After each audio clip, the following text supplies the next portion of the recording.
ఎవరి చేతిలోనైనా చనిపోవచ్చు. కానీ ఎవరు చంపుతున్నాడో తెలియకపోతే అది ఎంత దినిగుంటది. ఈరోజు బంగ్లాదేశ్ పరిస్థితి అది, పాకిస్తాన్ పరిస్థితి అది. భారత ఏజెంట్లే చంపేస్తున్నారు అని పాకిస్తాన్ మొన్నటి నుంచి గగ్గోలు పెట్టింది.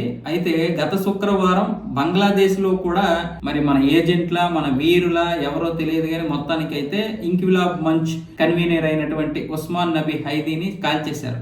ఈ ఉస్మాన్ నబీ హైదీ గత కొంతకాలంగా అంటే షేక్ హసీనా భారతదేశం వచ్చిన తర్వాత విపరీతమైనటువంటి భారత వ్యతిరేక కార్యకలాపాలు, అలాగే మన భారతదేశానికి చెందినటువంటి దౌత్య కార్యాలయం మీద, హై కమిషనర్ మీద విపరీతమైనటువంటి విరుచుకుపడడం, లేకపోతే పదజాలంతో మాట్లాడడం జరిగింది కదా.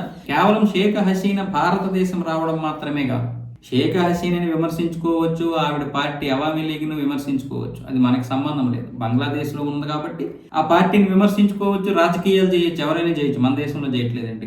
కానీ విషయం అది కాదు.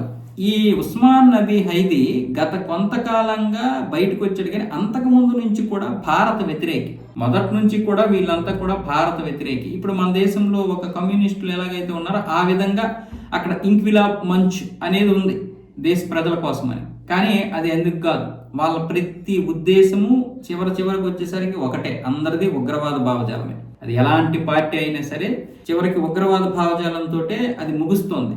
ఈ ఇంక్విలాబ్ మంచ్ కూడా అంతే, దానికి సంబంధించినటువంటి ఈ ఉస్మాన్ నబీ హైదీ అంతే, ఆ విధంగా తయారయ్యాడు. చివరికి గత శుక్రవారం అతడికి గుర్తు తెలియనటువంటి వ్యక్తులు చంపేశారు, అదే కాల్చేశారు. దాంతో సింగపూర్ వెళ్లి వైద్యం చేసుకున్నాడు, నిన్న చనిపోయాడు. వారం రోజులు అంటే 5 రోజులు అక్కడ ట్రీట్మెంట్ జరిగితే 6వ రోజు చనిపోయాడు. అయితే ఇప్పుడు విషయం ఏంటంటే ఎవరు చంపుతున్నారు, చంపింది ఎవరు? భారత ఏజెంట్లని కొంతమంది, ఇక్కడ ఉన్నటువంటి వారని కొంతమంది, అవామీ లీగ్కి చెందినటువంటి వారే చంపేశారని కొంతమంది. మరి అవామీ లీగ్కి చెందినటువంటి వారు ఇక్కడికి చంపేస్తే మరి పాకిస్తాన్లో హత్యకు గురైనటువంటి వారు ఎవరు? వాళ్ళని ఎవరు చంపుతున్నారు? వాళ్ళకి అవామీ లీగ్ పార్టీకి ఏంటి సంబంధం? కాబట్టి ఇదంతా కూడా భారత ఏజెంట్లే చంపుతున్నారనేది బంగ్లాదేశ్ యొక్క ప్రగాఢ నమ్మకం. కానీ దానికి రుజువులు లేవు, ఏం చేయాలో అర్థం కావడం లేదు. అంటే ఇప్పుడు ముళ్ళుని ముళ్ళుతోనే తీయాలి, దొంగని దొంగతనం చేసి పట్టుకోవాలన్న విధంగా మన వాళ్ళు కూడా అదే విధంగా ఇప్పుడు స్టార్ట్ చేశారు. కానీ ఎవరు చేస్తున్నారు అన్న విషయం మాత్రం ఎవరికి తెలియలేదు.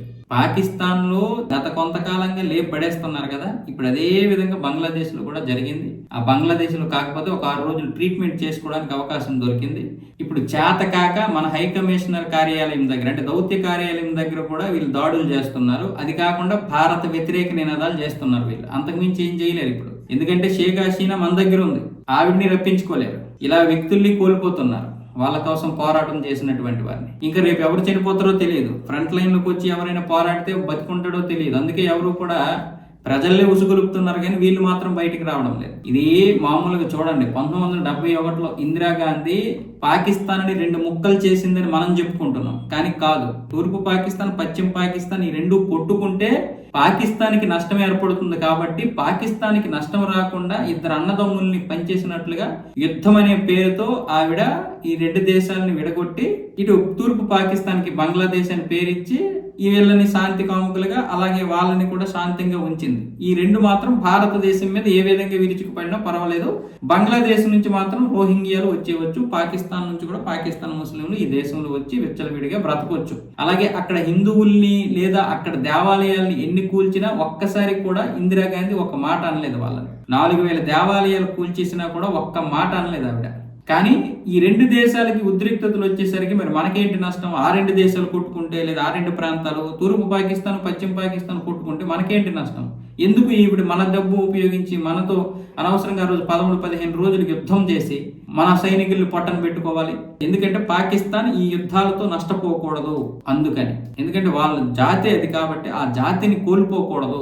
మా 2 అన్నదమ్ములు లేదా నా 2 ముద్దు బిడ్డలు కొట్టుకుంటుంటే మేము ఊరుకుంటామా అని ఆ విధంగా చేసింది ఆవిడ. భారతదేశం యొక్క సొమ్ము ఉపయోగించి, సైనికులు ఉపయోగించి 90,000 మంది, అంటే 93,000 మంది సైనికులు లొంగిపోతే వాళ్ళకు భోజనం పెట్టి ఆ 3 నెలలు పందికొక్కుల్లో పెంచి అప్పచెప్పింది ఈవిడ. ఇప్పుడు యుద్ధం వల్లే ఇంత నష్టం అయితే మరి 93,000 మందిని మేపడానికి ఎంత అవుద్ది ఖర్చు? అంటే పాకిస్తాన్ ఆ సమయంలో యుద్ధంలో చాలా కోల్పోయింది కాబట్టి మళ్ళీ 93,000 మంది యొక్క ఫుడ్ ఏదైతే ఉందో వీళ్ళని పందికొక్కుల్లో మేపాలంటే దానికి భారం, కాబట్టి మనమే పెంచుదామని పెంచి తర్వాత పంపించింది. 15,000 స్క్వేర్ కిలోమీటర్ల భూభాగాన్ని మన సైనికులు ప్రాణాలకి తెగించి మరీ ప్రాణత్యాగం చేసి సంపాదిస్తే దాన్నే వదిలేసింది. ఇప్పుడు బంగ్లాదేశ్లో చికెన్ నెక్ ఆఫ్ ఇండియా అనేది చూపించి బెదిరిస్తున్నారు కదా, అక్కడ కూడా 160 కిలోమీటర్ల భూభాగాన్ని మన వాళ్ళు ఆక్రమించి, మన సైనికులు ఆక్రమించి మంచి పట్టిస్తే దాన్ని కూడా బంగ్లాదేశ్కి ఇచ్చేసి ఇప్పుడు ఆ 22 కిలోమీటర్ల వెడల్పుతోటి మనం బ్రతుకుతున్నాం.